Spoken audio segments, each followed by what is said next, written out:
జీవితానుభవంలో వారు ఎంతోమందికి ఎన్నోసార్లు సలహాలు, సూచనలు, జాగ్రత్తలు చెప్పారు. డబ్బులు ఎలా సంపాదించాలి, ఎలా పొదుపు చేయాలి అన్నదానికి వారే ప్రేరణగా నిలిచారు. కష్టపడి కోట్లు కూడబెట్టి కుటుంబానికి అండగానూ నిలిచారు.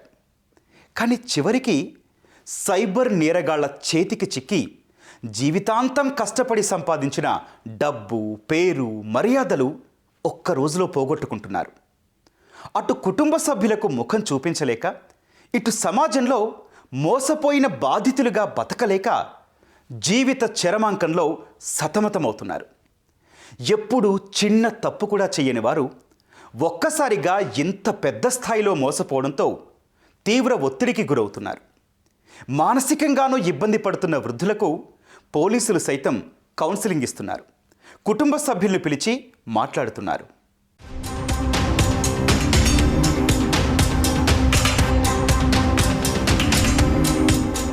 హైదరాబాద్ గచ్చిబౌలికి చెందిన ఓ 70 ఏళ్ల విశ్రాంత ప్రభుత్వ ఉద్యోగికి వాట్సాప్ లో ఓ సందేశం వచ్చింది. మీ ఉద్యోగ విరమణ బెనిఫిట్స్ ను రెట్టింపు చేసుకునే సదవకాశమంటూ సైబర్ నేరగాళ్లు వల విసిరారు. ట్రేడింగ్, క్రిప్టోలో పెట్టుబడి పెడితే అధిక లాభాలు ఆశించవచ్చని ఆశ పెట్టారు. వెంటనే అతన్ని ఓ టెలిగ్రామ్ గ్రూప్ లో యాడ్ చేయడంతో అందులో ఉన్న వారంతా తమకు పెద్ద ఎత్తున లాభాలు వచ్చాయని చెప్పడంతో విశ్రాంత ఉద్యోగికి నమ్మకం కుదిరింది. సైబర్ నేరగాళ్లు చెప్పినట్లు ఓ యాప్ డౌన్లోడ్ చేసుకుని కొంత పెట్టుబడి పెట్టగా తొలుత కొంత లాభం ఇచ్చారు. దీంతో పూర్తిగా నమ్మిన బాధితుడు విడతల వారీగా దాదాపు 2 కోట్ల రూపాయలు పెట్టుబడి పెట్టాడు. ఆ డబ్బు వెనక్కి తీసుకోవాలంటే ఛార్జీల పేరిట మరో 75 లక్షలు కాజేశారు.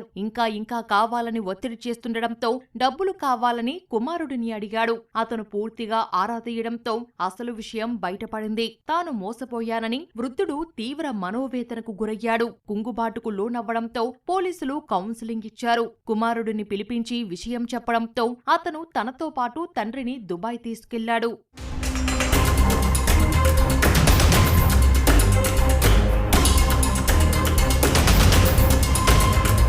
తిరుపతికి చెందిన 72 ఏళ్ల రామలక్ష్మికి సైతం ఇదే విధంగా వాట్సాప్ కాల్ వచ్చింది. అవతల వ్యక్తి తనకు తాను సిబిఐ అధికారినంటూ పరిచయం చేసుకున్నాడు. మీ బ్యాంకు ఖాతా ద్వారా మనీ లాండరింగ్ జరిగిందని చెప్పాడు. ఆమె ఆధార్, ఫోన్ నెంబర్ చెప్పి మీరు డిజిటల్ అరెస్ట్ అయ్యారంటూ బెదిరించారు. మనీ లాండరింగ్ చేసిన డబ్బులు వెంటనే కట్టాలంటూ ఒత్తిడి చేశారు.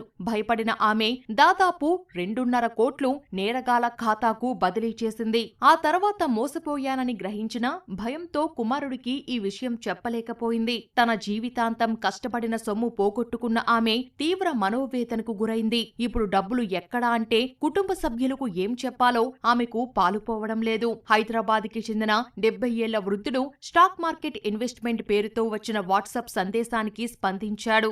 మొదట 5 లక్షలు పెట్టుబడి పెట్టాడు. మోసపూరిత యాప్ వాలెట్లో 10 లక్షల లాభం చూపించడంతో అత్యాశకు పోయి 5.98 కోట్లు పెట్టుబడి పెట్టి వాటిని కోల్పోయాడు. ఈ విషయం పిల్లలకు చెప్పలేక సతమతమవుతున్నాడు. కుటుంబం మొత్తం తనను నమ్మి డబ్బులిస్తే తాను ఇలా మోసపోయానని ఆయన తీవ్ర ఒత్తిడికి గురయ్యారు. వాళ్ల ముందు ఎలా తలెత్తుకోవాలని బాధపడ్డారు.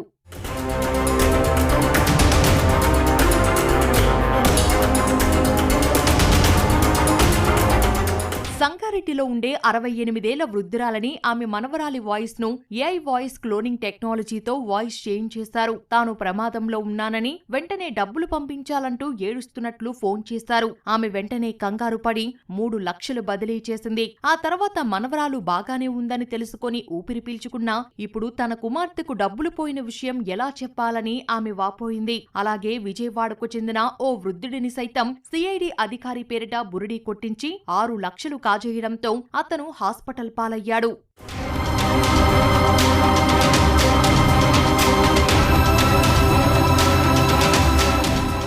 నేను మనీ లాండరింగ్ కేసులో ఇన్వాల్వ్ అయ్యానని, సిబిఐ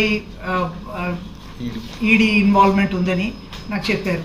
భయపెట్టించారు. నా మీద ఇన్వెస్టిగేషన్స్ జరుగుతున్నాయని చెప్పారు. నా అకౌంట్లో డబ్బులు సరిగ్గా ఉన్నాయో లేదో కనుక్కుందామని, నా ట్రాన్సాక్షన్ సరిగ్గా ఉన్నాయో లేదో తెలుసుకోవాలని వాళ్ళకి డబ్బు పంపమన్నారు. ఇది కాక నాకు నేషనల్ సెక్యూరిటీ యాక్ట్ కూడా చదివించారు. గుప్తంగా ఉంచమన్నారు, ఎవ్వరికి చెప్పొద్దన్నారు.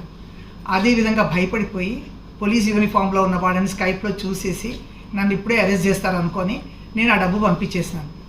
తర్వాత మేల్కొని సైబర్ క్రైమ్ ఆఫీస్ దగ్గరికి పోలీస్ స్టేషన్కి వెళ్ళిన వెంటనే నాకు వాళ్ళు సహకరించి దొంగ అకౌంట్స్ని ఫ్రీజ్ చేయించి నా డబ్బు నాకు వెనక్కి తెప్పించారు.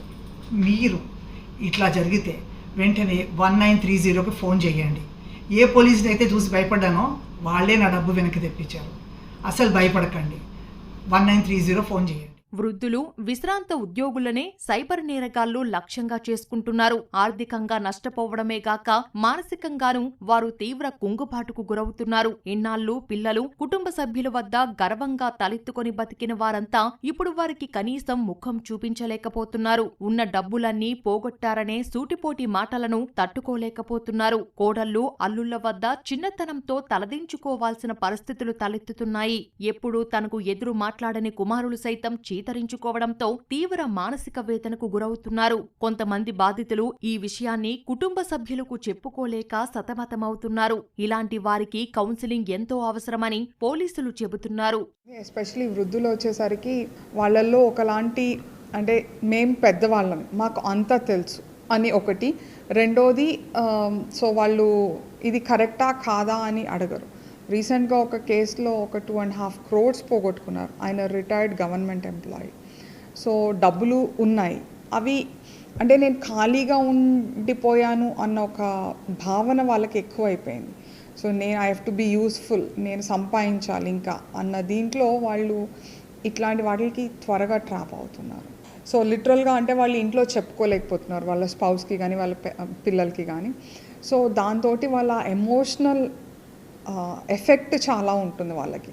ఇంత నేను పోగొట్టేశానే, పిల్లలకి మిగిల్చకుండా నేను పోగొట్టేశానే అన్న బాధ ఎక్కువ అయిపోయి వాళ్ళు తట్టుకోలేకపోతున్నారు. రీసెంట్గా ఒక కేసులో ఆయన చాలా సిక్ అయిపోయారు. మేము చాలా కౌన్సిల్ చేసి ఏం కాదు సార్ వస్తాయి మెల్లగా ఇచ్చేసి అని కౌన్సిల్ చేశాక ఒక 10-15 సార్లు కౌన్సిల్ అయ్యాకే ఆయన నంబర్లు అన్నీ ఇవ్వగలిగాడు. ఆయన అకౌంట్ డీటెయిల్స్ కూడా ఇవ్వలేని పరిస్థితి. ఎవరికి ఏం చెప్పలేరు, ఇంట్లో చెప్పలేరు, చెప్తే ఏమవుతారు అన్న ఒక భయం.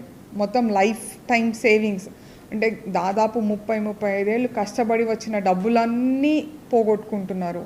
సో ఇంటికి వెళ్తే రేపు ఎట్లా అని వైఫ్ అడిగినా, పిల్లలు అడిగినా, పిల్లలకి పనికొచ్చే డబ్బులు పాడు చేశామని వీళ్ళకి గిల్టీ ఫండ్.